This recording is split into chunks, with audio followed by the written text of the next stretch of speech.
Voltamos com o programa Trabalho em Revista. Podendo entrar em vigor em breve, o novo Código de Processo Civil pretende trazer mais agilidade à Justiça e servir como exemplo de modernização. Para falar sobre esse e outros assuntos, ao meu lado, Dr. Humberto Teodoro Júnior, membro da comissão elaboradora do anteprojeto do novo Código Processual Civil, que está em que fase, Dr. Humberto? Seja bem-vindo ao programa. Muito obrigado pela oportunidade. O processo de elaboração do novo Código se iniciou em 2010, 2009, por aí. E já, portanto, está com 4 para 5 anos de debate no Parlamento. Já foi aprovado no Senado e já foi também aprovado pela Câmara dos Deputados. Como a Câmara dos Deputados introduziu muita novidade no projeto primitivo, pela regulação constitucional do processo legislativo, o projeto teve que voltar para o Senado para a palavra final.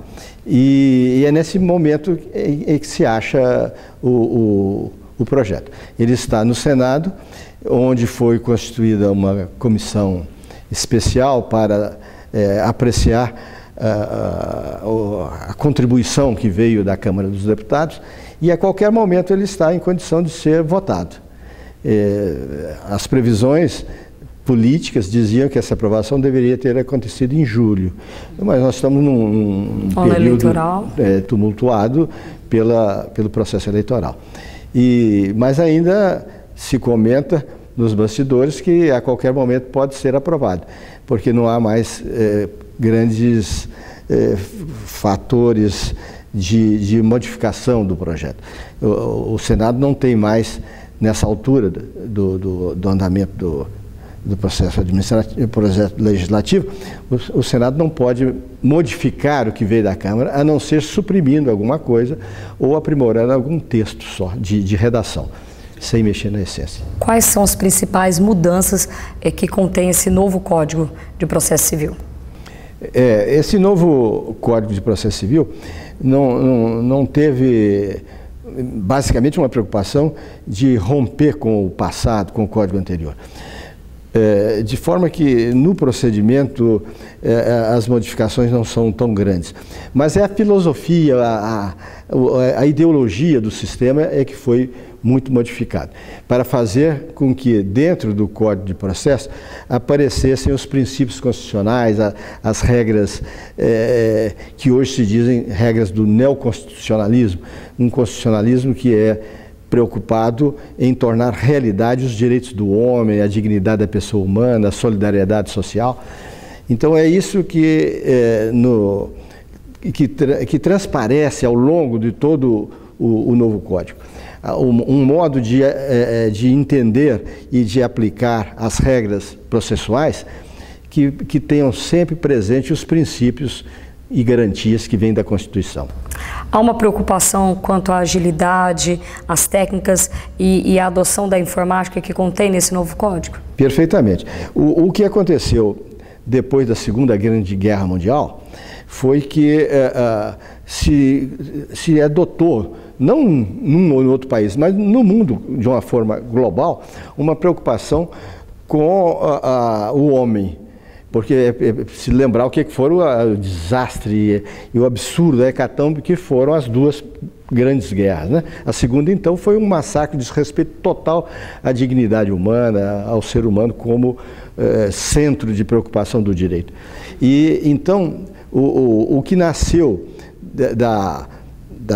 do segundo pós-Grande Guerra foi uma busca para que a justiça, não só de um ou outro país, mas uma justiça universal, se preocupasse com o homem.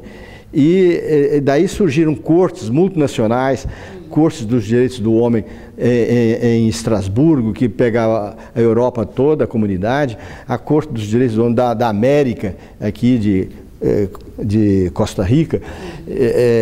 Então, dentro desta nova visão daquilo que se chama Estado Democrático de Direito, o Código de Processo, os direitos processuais, sentiram-se na obrigação de se incorporar nesse movimento de justiça no sentido mais efetivo e mais ético, e não apenas uma coisa formal. E é por isso que se explica que a preocupação com a celeridade processual, com a efetividade, é consequência direta disso, porque não se faz justiça num processo excessivamente lento, caro, custoso, que não produz resultados práticos. Então, todas as reformas, inclusive a nossa Constituição foi reformada para introduzir como um dos direitos fundamentais o direito a um processo de duração razoável e com mecanismos de aceleração da obtenção do resultado do processo. Essa questão de agilidade do processo, houve a redução na quantidade de recursos? Só 2 recursos que foram nominalmente eliminados. Mas o debate e a orientação do projeto não foi pela eliminação de recursos. Foi para que se adotassem sistemas mais simples na tramitação dos recursos e que se coibisse com mais energia o abuso do uso do recurso. Quer dizer, o recurso tem sido reconhecido como peça fundamental do contraditório e do processo democrático. Sem o recurso, valoriza-se o autoritarismo e deixa o particular, a parte, desamparado para reagir contra o abuso do poder. De maneira que a reforma não se sucumbiu a essa tentação de simplesmente diminuir recursos, porque entendeu-se que não era a supressão ou o número de recursos a causa principal da demora. Quer dizer, a demora do processo decorria de um desaparelhamento da justiça no que se diz da modernização da organização dos serviços e da condução moderna em técnicas de gestão e de administração. E, em segundo lugar, o que é muito grave também é a falta de aplicação de sanções ou de mecanismos de controle do abuso do direito de recorrer, porque o recurso prejudica a celeridade não é pela sua existência, não é por si, é pela forma abusiva com que o recurso é usado na prática. Entendi. E esse novo Código de Processo Civil, nele houve uma valorização da conciliação, até também para dar agilidade. Perfeito. Aliás, isso é uma crítica que se vem fazendo de um certo tempo para cá, de que a proteção da tutela jurídica, o acesso à justiça, ao invés de cumprir com preferência a sua função pacificadora, tem se manifestado de uma forma a incentivar o litígio, o que não é de se aplaudir. Quer dizer, a justiça ou a ideia de acesso à justiça não pode ser confundido com um convite ao litígio, um convite à guerra judiciária. E com isso, baseando-se em experiências do direito anglo-saxônico, direitos do sistema jurídico do povo oriental, por exemplo, da Ásia, desses povos antigos, em que, como o japonês, por exemplo, em que o litígio é visto como uma exceção e não como uma regra. E deveria ser o contrário, né? Que é preferível, é desejável que a própria sociedade, que os próprios interessados disponham de mecanismos próprios para facilitar e encontrar a saída para a sua crise de relacionamento. Doutor, para finalizar, como que essas mudanças do novo Código de Processo Civil elas podem influenciar, em tese, a Justiça do Trabalho? É uma situação curiosa, porque a Justiça do Trabalho, historicamente, foi a mais avançada na modernização e nesses ideais de celeridade, de efetividade, de pronta e justa composição do litígio. Mas com a evolução histórico, político, social, o direito processual comum foi sofrendo maiores impactos do que a Justiça do Trabalho, porque ela já era avançada, ela já tinha encontrado bons remédios para se aprimorar a tutela jurisdicional.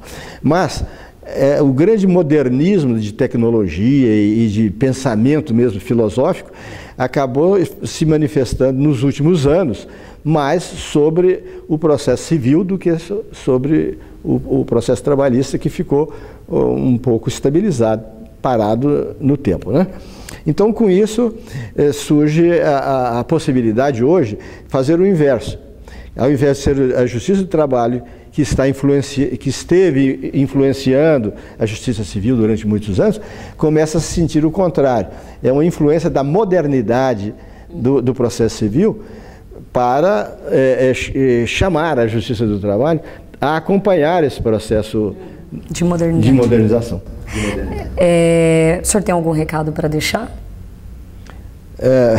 Bom, o recado é que eu estou aqui em Cuiabá numa missão de falar à Justiça do Trabalho e justamente de abordar esse tema da possibilidade de influência do processo comum sobre o processo trabalhista, para que os dois possam se irmanar nesse movimento de modernidade e de atualização tão reclamado pela sociedade. Doutor Humberto, obrigada pela entrevista, e assim terminamos o programa desta semana, mas você pode revê-lo a qualquer momento acessando a página do TRT na internet e clicando no link vídeos. O programa também está disponível no YouTube, no endereço que aparece aí na sua tela, e aproveite para acompanhar o Tribunal nas redes sociais.